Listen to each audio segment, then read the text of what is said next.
Hey guys, welcome to Torrential Riff. Today's band focus is Stryper with the new release, The Final Battle. Alright, Stryper has been so prolific in the last 10 years, it's pretty cool. It's the chorus here. Nice background vocals.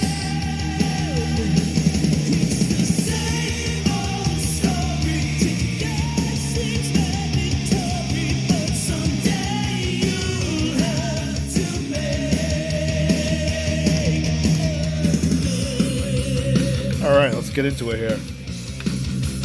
So again, released in 2022 on Frontiers. So right off the bat, we have some killer cover artwork. Really cool looking. You have Christ coming back in the final battle, which is Armageddon. And you got the 4 band members here. Really cool, I have to say.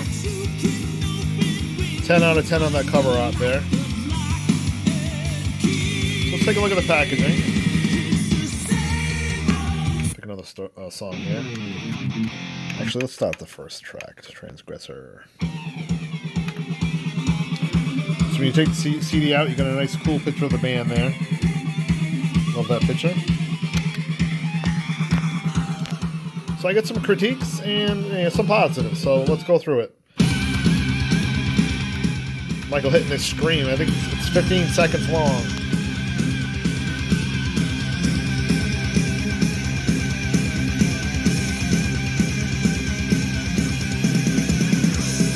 Whew. I have to say, Michael, I think on almost every track, he has a really long, loud scream in each song. Harkens back to the old 80s. So you got the back cover here, which is exactly the same artwork as the front. You got just a little bit of a color difference in the background. I'm not the biggest fan of doing that. I'd like to have something different on the back. I like the cover art to be on its own. But again, it's really cool. So you got that on the back. You do have the track numbers with track times, which I like. The font is, I mean, of course you can read it. It's just a hair hard to read, but not too bad. Produced by Michael Sweet. Let's take a look at the inside.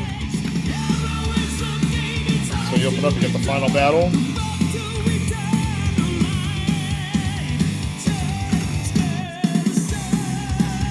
It's a great picture of the guys here. So my critique on the inside is the font is a little small and you have a dark yellow on black. If it was a bright yellow, it really would have made a difference. And there's nothing in the background, so it's kind of, I hate to use the word boring, but it's very simplistic. I mean, at least we have the lyrics. We got Robert here.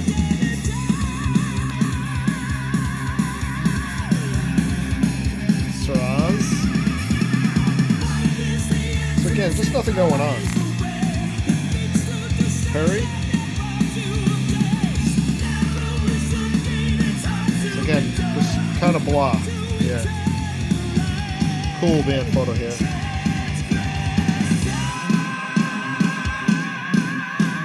Alright, my favorite part on the whole record is right here. This crunch. I love this low end groove right here.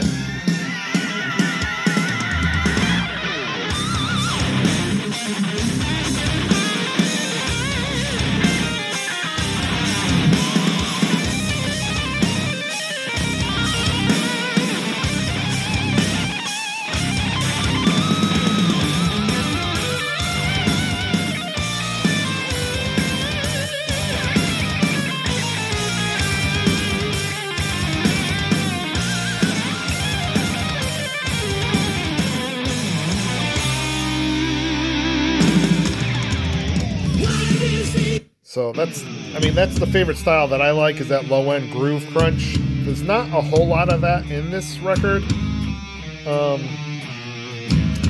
So this is an interesting record. I must have played it like 20, 30 times. All these songs are good, but nothing really jumps out at me. This would have been my favorite one, but for me, this sounds almost exactly like The Valley. Same riff, which is too bad.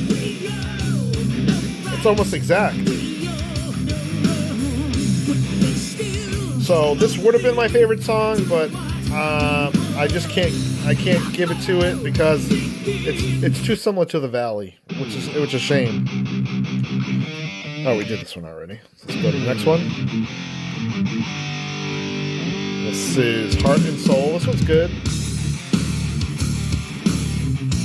So, alright, so let's talk about the sound. Sound is good. I think the low end bass, not the bass guitar, but the overall bass is just a little bit too much. I mean, it doesn't ruin the record or anything, but it's just a little bit too much for me. And some people like that. Hey, that, you know, everybody's different. I'm just giving you my opinion. Again, it doesn't ruin the record. Skip to the chorus, yeah.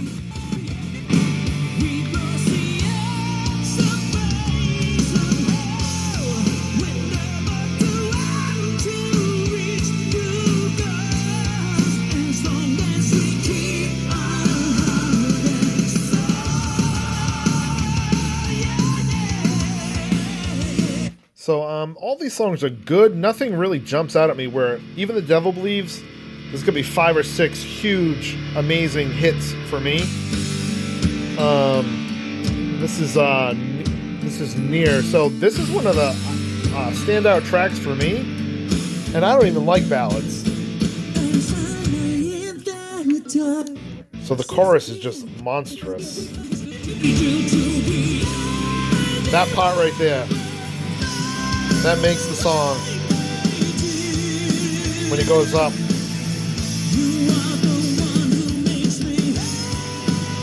Michael sounds amazing. His voice, I can't get over how good his voice sounds at his age.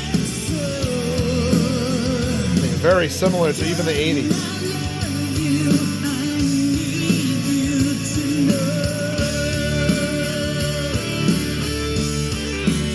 So one of the best tracks, and I'm not a fan of ballads. Alright, this one is a unique one. This is probably the most experimental song on here. Track 6, Out, Up, and In. A lot of people are like, oh, I want Stryper to try something new. And then when they try something new, people go, I don't like this song. It's different. This one actually grew on me, weirdly enough. So I give Michael credit for trying something new on this song. But again, some people may not like it. Let's get to the chorus here.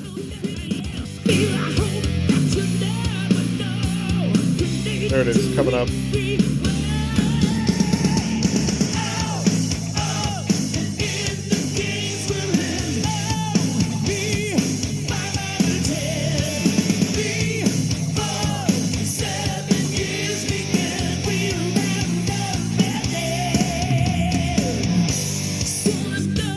So that one actually grew on me more than some of the others.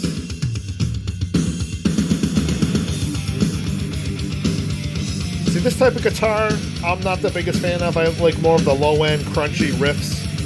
Not that this is bad, it's still good. It's just the style. I like that tail right there. That tail makes the song. That tail-end guitar. The band sounds great. Robert sounds great. Perry, lock in. Michael and Oz on guitar, and Michael's vocals just sound great.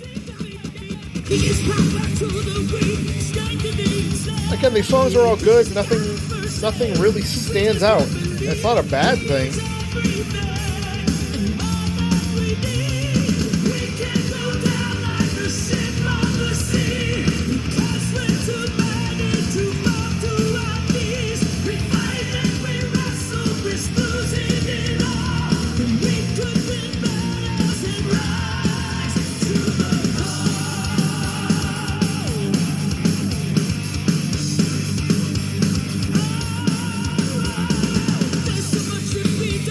So, solid songs. This record is solid, for sure. Where are we on? Track 8. The Way, the Truth of Life. This one's a little plodding. Again, good.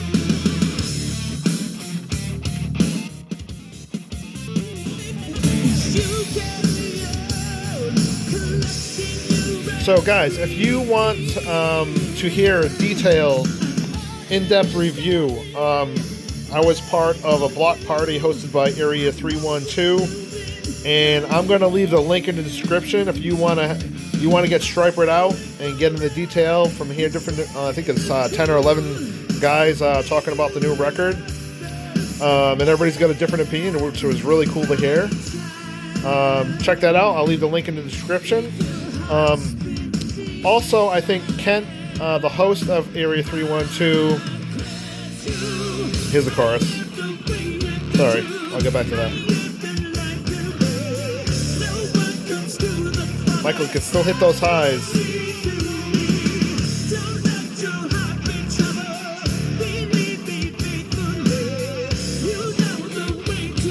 Song's okay. Yeah. So I like this crunchy, slow rhythm. Yeah. What is this? No Rest for the Wicked. This is probably another one of my favorites here. Yeah, back to what I was saying. Kent from 312. I think he put it perfectly when he said, they're not really standout hits, but as a whole, this is meant to be listened to as a whole, and not just singles. So I think that nails it right on, because I think this is, when you listen to the whole thing, it's a solid record for sure. But just no standouts for me that are really big standouts, where even the Devil Believes had like 5 or 6 really huge hits. Again, listen to this as a whole. It's more enjoyable for sure, I think. I think that nails it. So, chorus, yeah. See that tail there? So one thing that kind of not irks me, there are a lot of recycled riffs. Like this right here, this tail was on, I think, Heaven on Fallen. That brings it down a notch for me because of the recycled riffs. But that's just me. And again, it's not make or break. So, I mean, all these tracks are good. So, what did you guys think? Write your comments in the... What did you think of this record? Write in the comments below what your thoughts were. And again, go check out the Stryper breakdown on Area 312. I'll leave the link in the description below. Alright, guys, that's going to do it for this episode. That's it for this one. See you on the next one.